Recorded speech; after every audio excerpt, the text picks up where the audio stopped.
Good evening, I'm Dan Wolf. Thanks for joining us. As we await official news on whether Minnesota will hold a special session on gun control, there were multiple cries for change in Minneapolis today. A march this morning comes after 2 students were killed and 18 others were hurt at Annunciation Catholic School Wednesday. Community members walked from a nearby park to a new support center set up for people impacted. Before the march, Minneapolis Mayor Jacob Frey demanded a statewide and nationwide ban on assault rifles and high-powered magazines. Meanwhile, hundreds of others with the Minnesota Youth United for Gun Violence group gathered outside the state capitol today, also demanding change. They said they're tired of being afraid in school and wanted to take action to honor all lives taken by gun violence. Are y'all good with going to school in fear?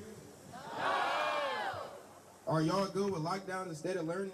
No! Are y'all okay with funerals instead of graduation? No! So we gotta stop the violence. They're asking for an assault weapons ban, a high-capacity magazine ban, and the creation of a statewide Office of Violence Intervention. We report